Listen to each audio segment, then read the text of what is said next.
नमस्कार दोस्तों, दूरी द ब्लॉगर में आप सबका फिर से स्वागत है। दोस्तों, पर्सनैलिटी जितनी अच्छी होगी लोग उतना ज़्यादा आकर्षित होंगे, ठीक है। लेकिन आज मैं लॉ ऑफ अट्रैक्शन के कुछ वो 3 टिप्स आप लोगों को बताऊंगी कि किसी को भी आकर्षित कर सकते हैं अपनी तरफ में, ठीक है। लेकिन ये इतना आसान है लेकिन उतना ही जटिल भी, समझने की ज़रूरत है। और मैं आप लोगों को यही बताऊंगी कि बहुत दिनों से इच्छाएं हैं। बहुत कोई मुझसे पूछते हैं कि मैम बातें कैसे करें, अपने कम्युनिकेशन लेवल को हम थोड़ा अच्छा हाई लेवल का कैसे बनाएं, कैसे बात जब करें तो बिल्कुल कॉन्फिडेंट होकर बात करें, कैसे हम दूसरे को इम्प्रेस करें तो अपनी इम्प्रेशन उस पर कैसे छोड़ें। तो ये काफ़ी इम्पॉर्टेंट हो जाता है बिकॉज़ क्या होता है ना कि हम लोग अक्सर सामने वाले को इम्प्रेस करने की कोशिश करते हैं, या फिर कोई सामने वाला नया है हमारे सामने तो वो अपने को इम्प्रेस करने का कोशिश करता है, ठीक है। लेकिन यहाँ पर वही बात है कि लॉ ऑफ अट्रैक्शन में वो 3 खास बातें जो किसी को भी आप आकर्षित कर सकते हैं, वो आज के इस वीडियो में मैं आप लोगों को ज़रूर बताऊंगी। लेकिन हमेशा की तरह आगे बढ़ने से पहले चैनल को सब्सक्राइब कीजिए, बेल बटन को दबाइए। वीडियोस अच्छी लगती है तो लाइक, शेयर एंड कमेंट करना बिल्कुल भी मत भूलिए। दोस्तों, आकर्षित करना, किसी को भी अट्रैक्ट करना कौन नहीं चाहता है। अधिकतर लोग चाहते हैं, मैं भी चाहती हूँ, आप भी चाहते हैं, ठीक है, कि लोग उनको देखें और खींच कर चले आए उनके पास, है ना। तो खासकर ऑपोजिट सेक्स को ना अपनी तरफ आकर्षित करना तो हर इंसान की तमन्ना होती है। आप लोगों में से ही बहुत कोई है जो लोग मुझसे पूछते हैं कि मैम वो मुझसे रूठ कर चला गया, वो मुझे छोड़कर चला गया, मैं किसी से प्यार करती हूँ लेकिन अभी तक इजहार नहीं किया है। तो देरी किस बात की, इन तीनों टिप्सों को अपनाइए अपनी लाइफ में और देखिए काम बनता है कि नहीं, ठीक है। तो बिना आकर्षण के ना तो रिश्ते बनते हैं और ना ही बात। तो कुछ ना कुछ खास करना होता है जब जाकर, यानी हम किसी पर अपनी जादू छोड़ सकते हैं, ठीक है। तो आप लोगों में से बहुत कोई है कि जो लोग मुझे कहते हैं कि मैम कुछ ऐसा टिप्स बता दो, कुछ ऐसी तरकीब बता दो कि जिससे लॉ ऑफ अट्रैक्शन से हमारा भला हो जाए, है ना। तो मैं आई हूँ इसलिए, और आप लोगों को मैं बताऊंगी कि आकर्षण एक प्रकार की कला है और एक साइंस है, ठीक है। इसको समझना है।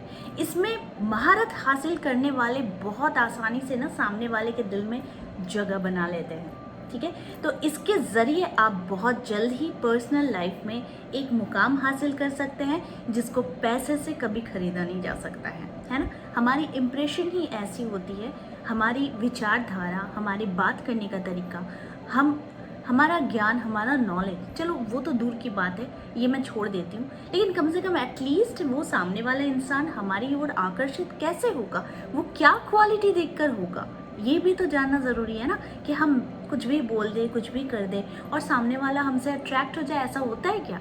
ऐसा नहीं होता है, ठीक है। लेकिन हालांकि इसके लिए कई लोग ना कई प्रकार के टेक्निक्स यूज़ करते हैं, जतन लेते हैं, तो ताकि लोग उनकी तरफ आकर्षित हो। मगर ऐसा ज़रूरी नहीं है कि हर किसी को वो पॉजिटिव रिजल्ट मिल जाए। सिंप्लिसिटी और जो नेचुरल वे होता है इसमें जीना ज़रूरी है। ज्योतिष उपाय में भी बहुत सारे उपाय बताए गए हैं जिन लोगों को मैं धीरे धीरे लाऊंगी। लेकिन बेमतलब के कुछ आल जाल फिजूल चीज़ें हम लोग जब अपना लेते हैं ना, उसके बाद ही जब नेगेटिव रिजल्ट आती है ना, तो ही सबसे बड़ा झटका लगता है, ठीक है। तो बहुत ईजी है लॉ ऑफ अट्रैक्शन। इनका मेरे साथ कोई अलग ही शायद संबंध था, पता नहीं। मैं जब भी वीडियो करने आती हूँ ना, ये ज़रूर मुझसे बात करने आ जाते हैं। खैर कोई बात नहीं, चलिए मैं बताती हूँ। तो ठीक उसी तरीके से ना लॉ ऑफ अट्रैक्शन जो होती है उनकी अगर बात करें, लॉ ऑफ अट्रैक्शन की, तो कुछ कॉमन बातें होती है जो कि आकर्षण का केंद्र बनाने में मदद करती है ना। देखिए, लॉ ऑफ अट्रैक्शन मैं इसलिए कहती हूँ कि कोई भी चीज़ करने के लिए एक आकर्षण का सिद्धांत ही काम कर रहा है, ठीक है। तो ये आकर्षण का सिद्धांत यूज़ करें क्योंकि ये तो फ्री है, हमें सोचने में तो कुछ नहीं जाता, सपने देखने में कुछ नहीं जाता, कोशिश करने में कुछ नहीं जाता, तो इसको क्यों ना अप्लाई करें। तो ठीक उसी तरीके से आकर्षित करने के ना ये ज़बरदस्त तरीके मैं आप लोगों को बतानी हूँ। तो वो सबसे पहला जो तरीका है वो है कि अपनी मौजूदगी का एहसास दिलाइए, ठीक है। आप किसी शादी, पार्टी, कोई भी फंक्शन हो, स्पेशल ओकेज़न हो, फेस्टिवल हो, फ्रेंड सर्कल में हो, तो वहाँ पर अपनी क्वालिटी को सामने लेकर आए, ठीक है। लोगों को पता चलना चाहिए कि आप वहाँ पर आ चुके हैं, या फिर बहुत देर से इंतज़ार चल रहा था आप लोगों का। मगर अपनी खूबियों का ढाल पीटना भी आप लोगों को नहीं है कि देखो भाई मैं सबसे सुपीरियर हूँ, मैं सबसे बेस्ट हूँ, मैं सबसे ये हूँ। ये सारी चीज़ें आप लोगों को बताने की ज़रूरत नहीं है। देखिए, dressing, grooming and physical fitness जो होती है ना, वो फिजिकल फिटनेस बहुत ज़्यादा इम्पॉर्टेंट होती है कि आप कितने एनर्जेटिक हो, ठीक है, हमेशा कितना खुद को मेंटेन रखते हो, कितनी सारी चीज़ों पर बात पर ध्यान रखते हो खुद को लेकर, है ना। तो ये चीज़ें जो कि किसी को भी पहली बार नज़र में दिखता है ना, वो वही चीज़ बहुत ध्यान से चुनिए, ठीक है। जैसे ट्रेंडी ड्रेस हो, चलिए एक सादगी भरा ड्रेस भी हो, लेकिन वो इतना आकर्षक ज़रूर हो, भले वो काफ़ी मतलब ज़्यादा एक्सपेंसिव ना हो, लेकिन इतना ज़रूर हो कि ओकेज़न के हिसाब से आप अपनी ड्रेस को चूज़ करें, ठीक है। उसी हिसाब से शूज़ पहने, ट्रेंडी हेयर स्टाइल कीजिए। यही सारी चीज़ें जो होती हैं ना, ये इम्पॉर्टेंट होती है। और अगर आप फैशन डिज़ाइनर, एक्टर, लेखक, कवि, सिंगर, इन इस तरह के जॉब से रिलेटेड है, तो वो बातें भी नज़र आनी चाहिए आपके स्टाइल में, राइट। तो इसके बाद वहाँ मौजूद लोग जो भी है ना, वो खुद आपकी ओर खींचे चले आएंगे, क्योंकि आपकी पर्सनैलिटी इतनी ज़्यादा कंफर्टेबल होनी चाहिए कि लोग आपके पास आए, आपको ना जाना पड़े।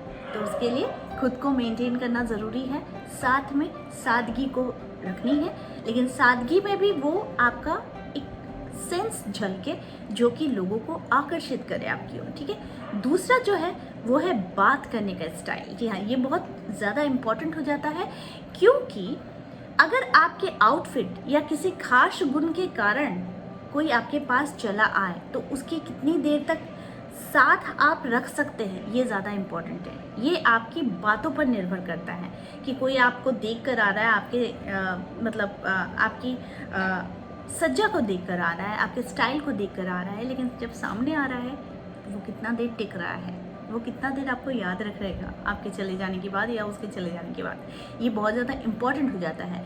तो आपको जो करना है वो ये ध्यान रखनी है कि आपकी बातों में ना लॉजिक हो, ह्यूमर हो, पॉजिटिव सेंस हो, तो कोई आपसे दूर नहीं जाना चाहेगा, ठीक है। ये इम्पॉर्टेंट होता है। तो अपनी बातों को ना बेहतरीन और आसान भाषा में कहें कि सामने वाला इंसान आपको समझ जाए। अगर कोई गुस्सा दिलाने वाली बात भी कर रहा है ना, तो तब भी आप शांत होकर सुनिए, उसको समझिए, ठीक है। हम लोग खुलते किसके पास है, हम लोग किसको गुस्सा दिखाते हैं, किसको ज़्यादा तंग करते हैं?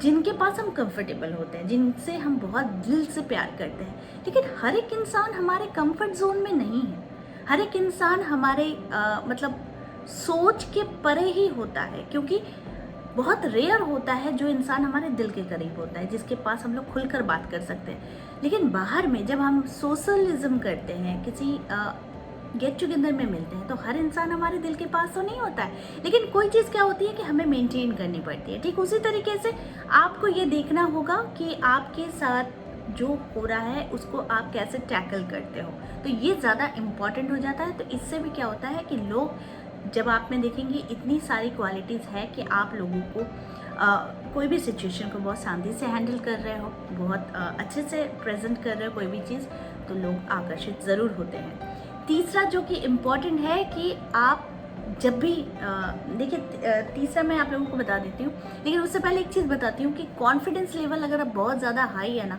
तो आपको कोई डाउन नहीं कर सकता है। ज़्यादा से ज़्यादा ना अट्रैक्टिव होने के लिए अपने अंदर की पॉजिटिव क्वालिटी को ना नेचुरल तरीके से ना बरकरार रखिए, क्योंकि पॉजिटिव पर्सनैलिटी डेवलप करने का सबसे अहम रोल अदा करता है कि आपकी पर्सनैलिटी कितनी पॉजिटिव है। ठीक है, तो साथ ही एक अच्छे वक्ता बनिए, बात जब कर रहे हैं तो लोग कम से कम आपको सुने, साथ साथ एक श्रोता भी बनिए कि कोई इंसान आपके पास आकर कुछ कह रहा है और उससे सुपीरियर बनने के चक्कर में हम उसको ओवरलैप कर जाते हैं और उसकी बातें सुनने के बजाय उसको थमा देते हैं, थमाने के बाद हम लोग क्या करते हैं, अपनी बातें कह लेते हैं। तो ये भी एक बहुत नेगेटिव एटीट्यूड होता है जो कि हर किसी को अच्छा नहीं लगता है, ठीक है। तो वो इंसान आपके पास आएगा ही क्यों, वो तो सिर्फ आपको सुनने नहीं आएगा ना, वो इंसान अपनी भी कुछ सुनाने आएगा। तो उसको सुनने के लिए भी आपको धैर्य की ज़रूरत है, इसलिए दूसरे को सुनने की आदत भी ज़रूर डालिए।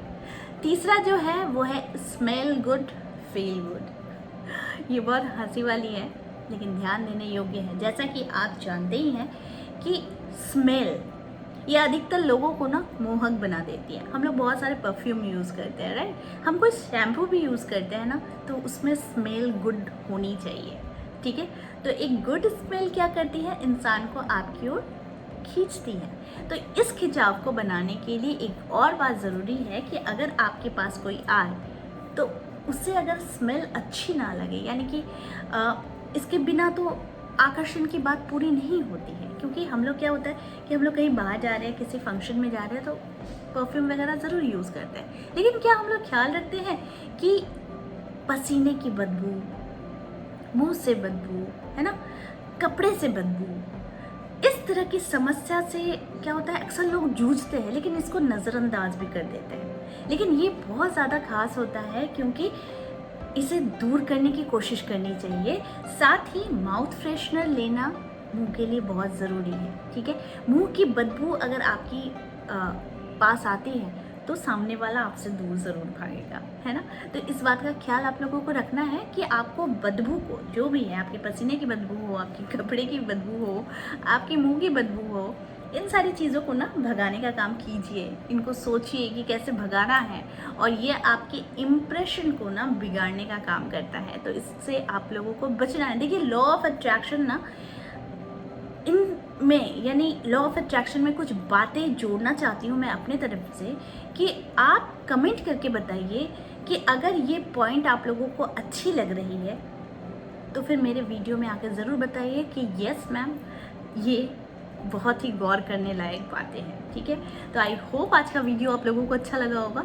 ये 3 चीज़ें करके देखिए, लोग आपसे कभी नहीं भागेंगे बल्कि और ज़्यादा आपके करीब आएंगे, ठीक है। तो आज के लिए बस इतना ही, फिर मिलेंगे एक नए टॉपिक के साथ। तब तक के लिए आप सबको मेरा प्यार भरा नमस्कार।